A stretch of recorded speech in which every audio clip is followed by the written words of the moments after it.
Welcome to another episode of Slamdown. Today we're going to be talking about is Anthem failing Impact. Now, I've been very happy with the progress Impact has been making. I thought Jim Cornette on the team, brilliant. I know he wasn't signed to a contract and there was no agreement on how long he was going to be there for, but he helped Impact with on-air role. And it felt better than having Bruce Pritchard's. The only thing I didn't like was the green ropes, which I actually have said about numerous times. I think they were just too bright and just took it away from the in-ring action. The reason I'm doing is Anthem failing Impact is this year's been such a clusterfuck. We've had it being called Impact Wrestling, then we've had it come into GFW Impact. Now we're going back to being Impact Wrestling. Now Cornette's not going to be involved at the moment because they're doing Bound for Glory and tapings in Canada, which he can't go to Canada, which he's explained on his podcast why he can't go to Canada. But he has said that it's not on bad terms. You know, the door's still open, but at the minute he wants to try and keep away from the wrestling business. We've seen Jeff Jarrett take a leave of absence. I'm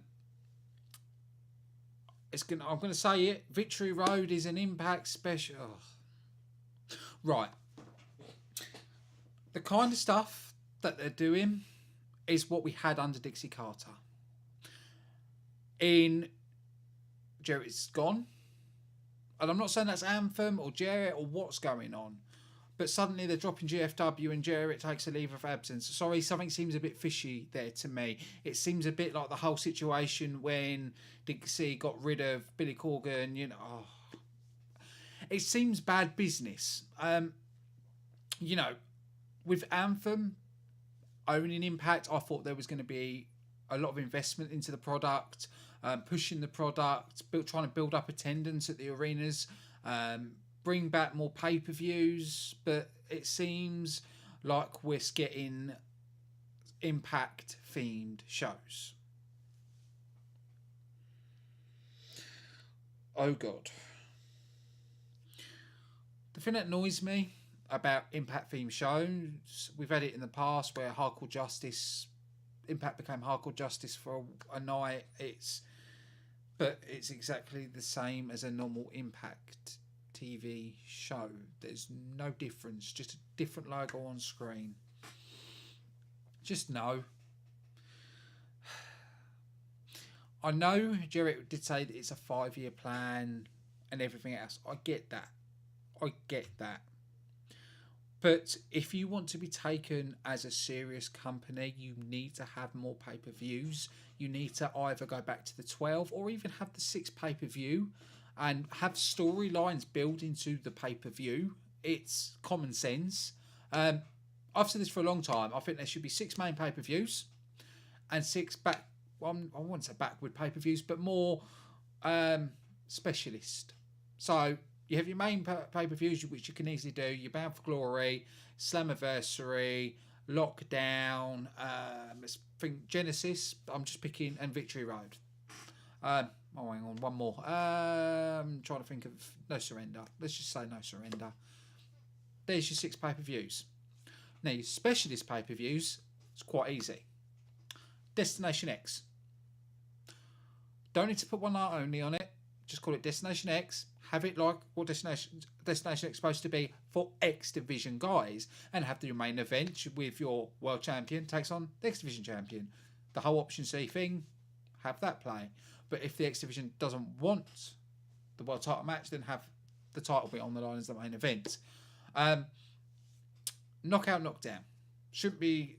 The way they did the one night only Victory Road, knockout, was ridiculous. Ridiculous name for it. What they should do, a bit like what Ring of Honor does when they have those Women of Honor, is simply have knockout, knockdown.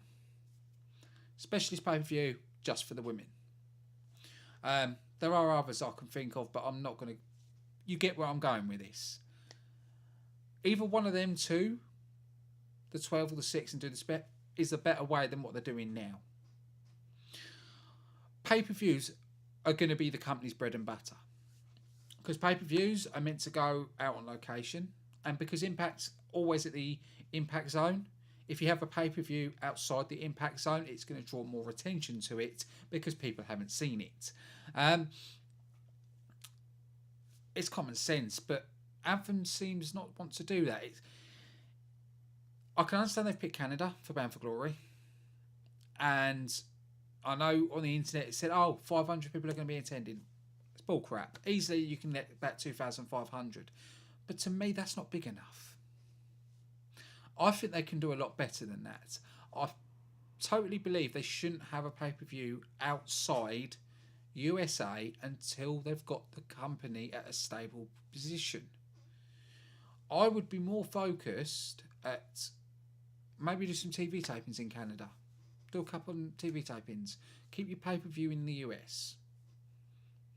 Well, actually, no, I've changed my mind on that. You can do that. You can move away to do a Bound for Glory, but, it's sort of, they're doing Bound for Glory and then they're doing TV tapings, which I'm thinking, yes, you're saving money on that, but I don't agree with it. I think have the pay-per-view in Canada, it makes it special. If you can have a pay-per-view and tapings, people are going to think, don't want the pay-per-view, I'll just go to tapings. It's cheaper. It doesn't work. I think they should have stuck with doing Bound for Glory at Canada, because they could have said to Cornette, look, we're doing Bound for Glory in in Canada, but we're doing the tapings in the US. He'd have been fine with that. Also, I've seen that they're going to be also concentrating on more wrestling than storylines. Right. To me, Impact's been brilliant so far. The whole Jim Cornette has been a bit overused, but all they need to do is pull that back a little bit.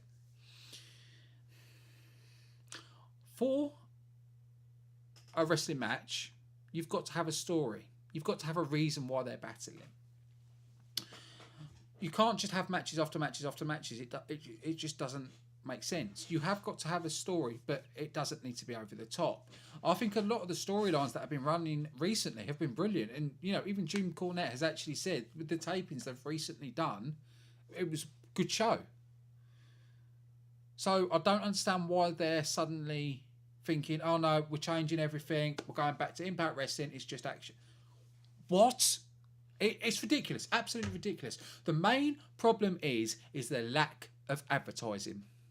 Now, if you want people to watch your product, you've got to advertise your product. And it's another issue that's been happening with Impact for a long time. It's brand awareness and advertising. Now, if Anthem was serious about Impact, they would have adverts running everywhere. You've got to invest in advertising to bring those people in to watch the product. I know people are saying online, advertising online, everything else, brilliant. But, you've still got to focus on TV advertising. If you don't do TV advertising, then you're missing a big chunk of people to watch the product. Now, I'm honestly starting to feel that Anthem is failing Impact, and people are going to say, "Oh no, I'm a fan. I've always been a fan of Impact's, but I'm not on about the in-ring product at the moment. I'm saying at the moment because they're on about they're putting in more action. I'm going to wait and see what happens with that. But at the moment, I think they're failing. I think they need to focus more on getting the company out there. The merchandise has been brilliant. We're starting to see more T-shirts and stuff coming up on their website, and they've restarted the Euro store. Brilliant work. Global Network, yeah, good idea. It's got potential, but your viewing figures have been the same. They've gone up a little bit, and then they've gone back down again. They've said changing the name will pull in the casual fans. It hasn't. It hasn't brought anybody into the product. Again, lack of advertising.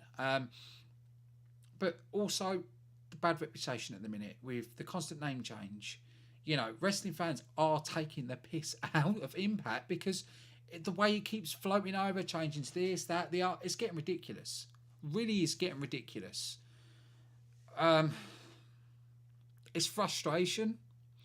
I am actually starting to believe Billy Corgan would have run the Impact Wrestling a lot better. You know, he even said he was going to turn Explosion into the developmental, which would have been a brilliant idea. You know, and there's a lot of things that, I hate to say this, Dixie did right. If you look at British Boot Camp, for example, not season 1, but season 2 was perfect. It was a good way to show wrestlers. And I was actually watching back on that, and there's a lot of people that were on that are now have been in the WWE tournaments. Viper, Kaylee Ray, Noam Dar. So, and there's other big names that are big in the UK scene that's been on that show. And it was popular and it was doing well. This is why I've said if they do the network, they need to bring stuff like that. They need to bring British Boot Camp back. They need to do an American Boot Camp. One thing I've always said is I can't understand why they released Al Snow. Why couldn't they just change his job and made him a trainer? You know, used his facility, connect with other facilities and put Al Snow in a realm what he's good at. There's just a lot of nitpicks with Anthem at the minute. It's worrying me, because if we're going back to the way it was run by Dixie, where we have every Impact's going to be, well, not every, most, we're going to have specialist Impact shows. We're only having 2 pay-per-views a year. Oh, it's just like, what? It's frustration. You know, with Anthem coming in, this was meant to be a brand new Impact, a new start, fixing the problems, but I'm not seeing any fixing. I'm seeing them coming up with ideas, but no real fixing, because we're still getting the bad reputation. Because, let's be honest, it is partly Anthem's fault. Changing to GFW, then going to Impact, then doing this, changing the logo this time. Nope, go that logo. Nope, go this logo. People are like, what? People do not know what this company is doing. And Anthem are a bit too quiet when it comes to news coming out. You know, you don't see them on their Twitter going, no, this dirt sheet's untrue, this is the truth. Nothing. You know, we've heard nothing about the reason why Jeff Jarrett's gone. Karen Jarrett has said nothing. It's just said thanks for the support. It's just like, what is going on? I do believe Anthem is failing us. I really do. I hope it can turn around, but at the minute, I just don't know. I'm worried. As an Impact fan, I am worried. But I'd like to know your thoughts. Comment, like, share. Let me know what you think. Do you actually think Anthem is failing, or do you think it's other issues that is causing Impact problems? I will be back. Our next show, I was going to say we'll be back. On the next show, on the next review show, Charles is back with us and we'll be doing a full in-depth review of the Impact show. Don't forget to keep an eye on our Twitter at Slamdown Live for all the news and all the info. So yeah, thanks for watching and we'll see you again next time.